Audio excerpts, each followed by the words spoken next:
Merci Monsieur le maire, mes chers collègues. C'est la 4e délibération en matière de démocratie participative que le conseil municipal de Clermont-Ferrand adopte depuis quelques mois. Nous avons adopté la création des forums de territoire, dont l'installation des 2 premiers d'ailleurs aura lieu dans une dizaine de jours et les autres au printemps. Nous avons adopté la création de l'Observatoire citoyen des transitions que ma collègue Anne-Laure Stanislas a porté. Nous venons d'adopter la création du Conseil municipal des enfants. Et je remercie mon collègue Luc Appert et Cécile Audet. Et nous allons, je l'espère, adopter par cette délibération la création d'une proposition citoyenne. À cela, d'ailleurs, s'ajoute une délibération qui n'est pas soumise à débat, mais qui est pourtant malgré tout très intéressante, puisque dans quelques temps, nous voterons la réforme du fonds de participation des habitants. Donc finalement, ça fait bien 5 délibérations.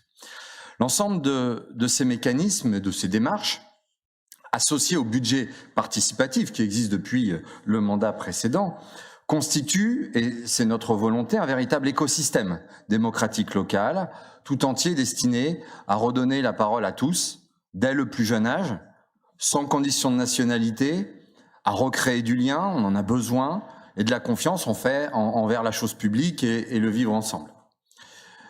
Cet écosystème nous permet de rappeler à nos concitoyens, ceux qui nous ont élus, qu'ils sont légitimes. Ils sont légitimes. Et ce sont les premiers à l'être, à prendre part au choix collectif et à peser sur l'avenir de leur ville.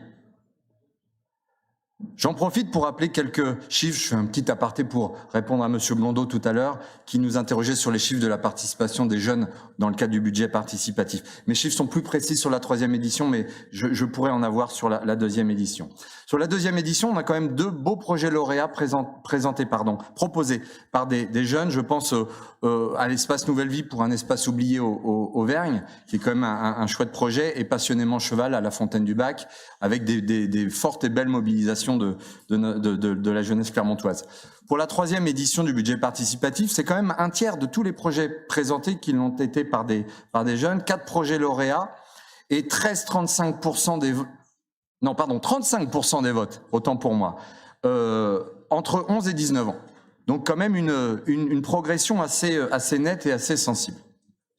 Bref, ces différentes délibérations ont été ou sont présentées aujourd'hui dans la lignée des propositions faites l'année dernière par la Convention citoyenne pour Clermont-Ferrand, rappelez-vous, parmi les 40 mesures qu'elle avait élaborées. Et c'était d'ailleurs une volonté de notre part, dès le départ, d'attendre que le travail de cette convention soit achevé avant de mettre en place les instances et les démarches qui participent à la transition démocratique de la ville. Et comme nous nous y sommes engagés, nous tâchons d'apporter une réponse à chacune de ces 40 propositions dans un calendrier, une temporalité différente, mais nous le faisons. Et d'ailleurs, comme nous l'avions annoncé, tous les ans au mois de décembre, nous vous présenterons un bilan des propositions qui ont déjà ou sont en train de donner lieu à une réponse. J'en reviens à la délibération qui nous intéresse. C'est pas celle-là. Si, c'est celle-là. Qui nous intéresse ce soir. La création d'un droit de proposition citoyenne.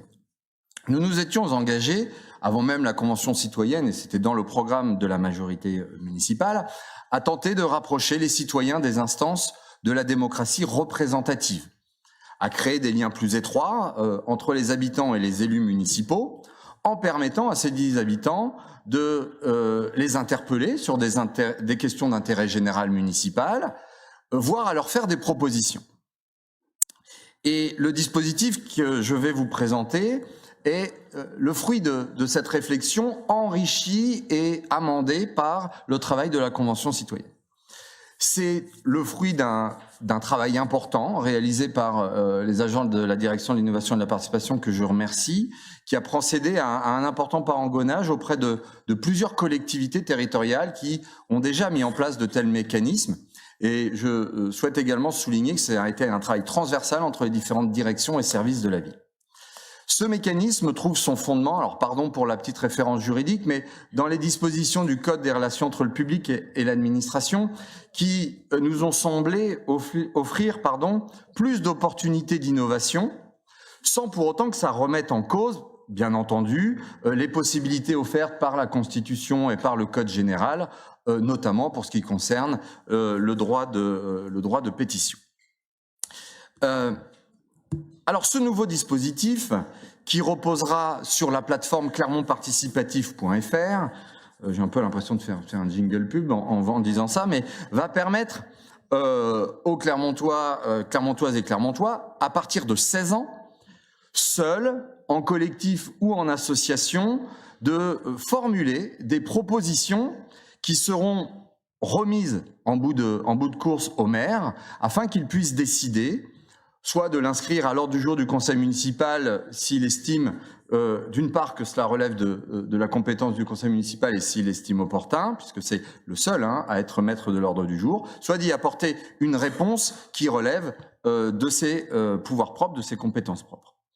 Ces propositions, et c'est ce qui est indiqué, mais je suis conscient qu'on voit peut-être pas très bien, en tout cas c'est indiqué dans le règlement, les propositions doivent obligatoirement relever des compétences de la ville, à l'exclusion donc de toute question qui relèverait de compétences de la métropole et bien entendu du département, de la région ou de l'État. Ces propositions doivent nécessairement être des propositions visant à satisfaire l'intérêt général, à visée collective. Elles ne doivent donc pas avoir pour objectif de générer des bénéfices privés et, en tout état de cause, elles doivent être respectueuses des principes républicains. C'est la moindre des choses.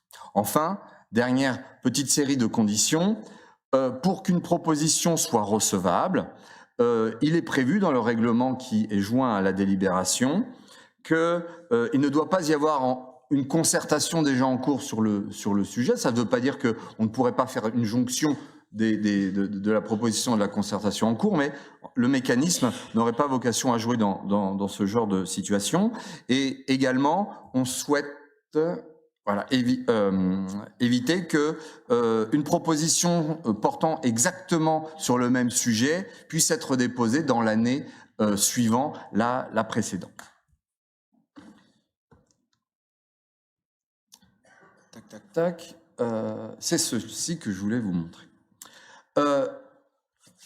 Une fois qu'une proposition a été déposée, donc jugée recevable au regard des quelques règles que je viens de vous exposer, contenues dans le règlement de la proposition citoyenne, celle-ci est mise en ligne sur la plateforme Clermont Participatif, dans le but de recueillir et d'être soutenue par des Clermontoises et Clermontois.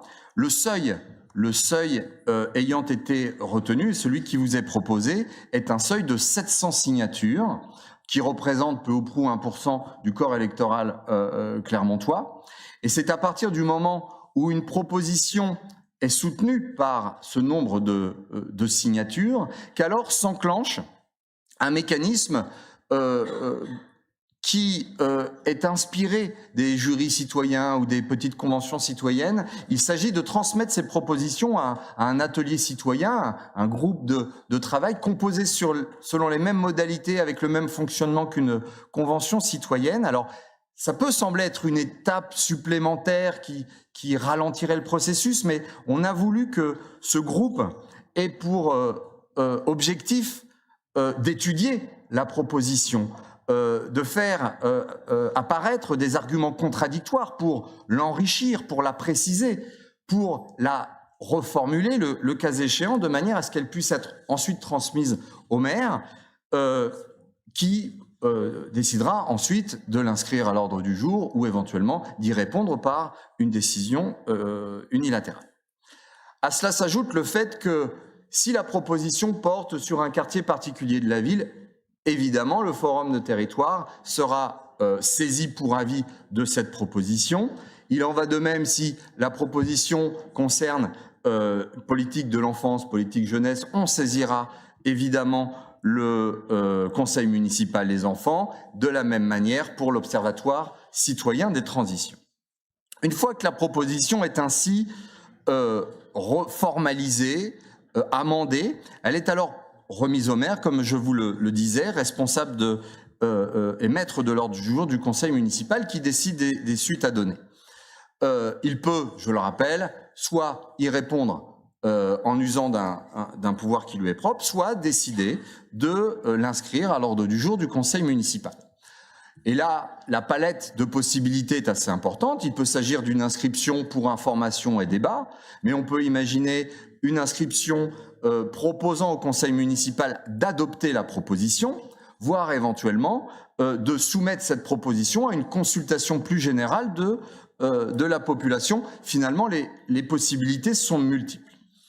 Je terminerai en disant que, quelle que soit la suite apportée à cette proposition, une réponse politique, publique et motivée sera nécessairement et toujours apportée à la proposition, comme nous l'avons fait pour la Convention citoyenne, afin d'être transparent sur la manière dont la collectivité entend se saisir de ces propositions citoyennes. Je vous remercie.